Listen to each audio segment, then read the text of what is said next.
10 things you should do right now to prepare for your 2026 garden.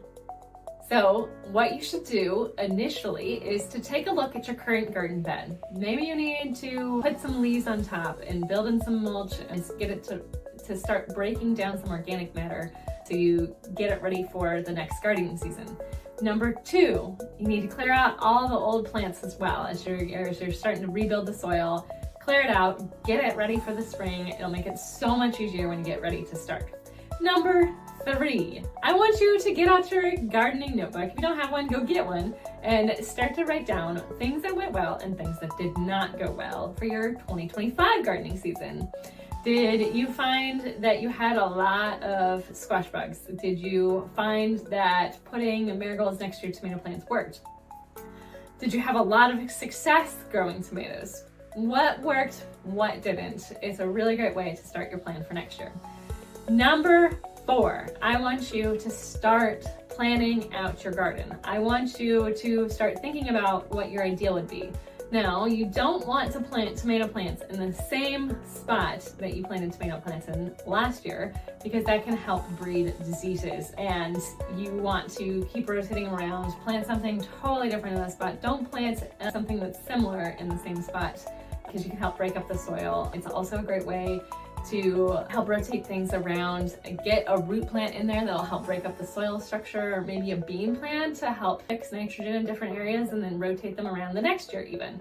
Number 5, the next thing that you should do right now to get ready for your season next year is to start thinking about what companion planting you might want. So now that you've started looking at where you have problems in your garden, and maybe you've noted that you've got squash bugs.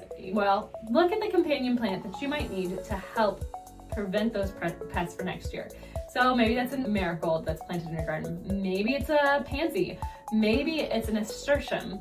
So there's all sorts of really beneficial plants that you can plant next to each other. And it doesn't have to be flowers. It can be basil or oregano.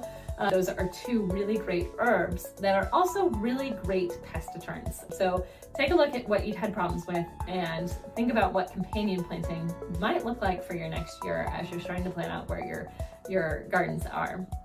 Number 6, what you should do right now to prepare for your 2026 gardening season is get out your seeds. Let's take a look at them. What seeds are maybe a little past their prime? What seeds didn't maybe germinate this last year, and maybe you need to find a new seed source or get a new seed packet? Maybe you've used them for the past 5 years and they stopped germinating on you. Take a look at them, and also take a look at the spacing requirements, the depth requirements. Take a look at the sunlight requirements too, and compare those to your notes that you're writing down of how 2025 went.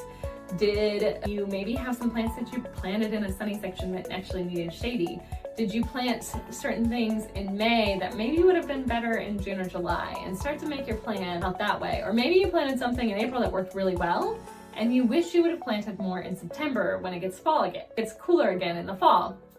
And those are really great ways to just use some of that knowledge and help make your gardening better year after year.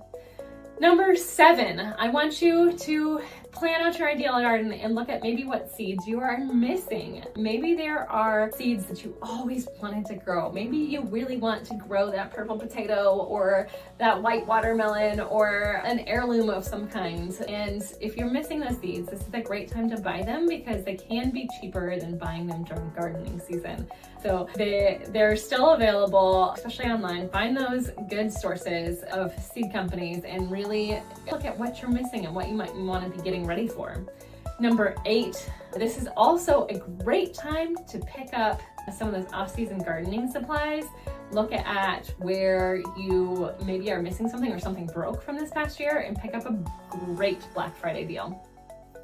Number 9, what you should do to get ready for your garden for next year.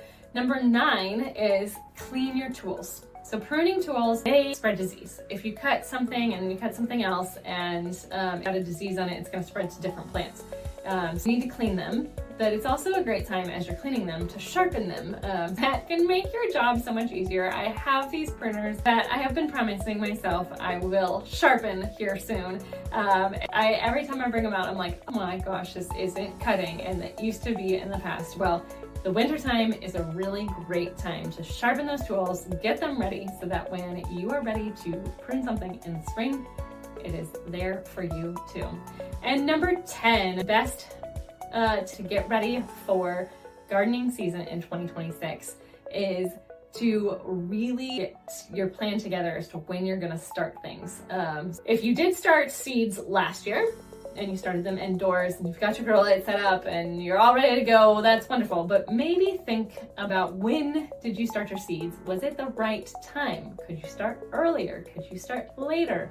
What went well, what didn't? And if you're new to starting seeds, first of all, don't bite off more than you can chew. If you're a new gardener, starting with seeds might not be your starting point. But if you feel confident enough and you're ready to go, all you need is a good seed tray where you can bottom water and keep them wet while they're a grow light. You have to have a grow light when it's indoors, especially in the wintertime, to help grow those seedlings strong.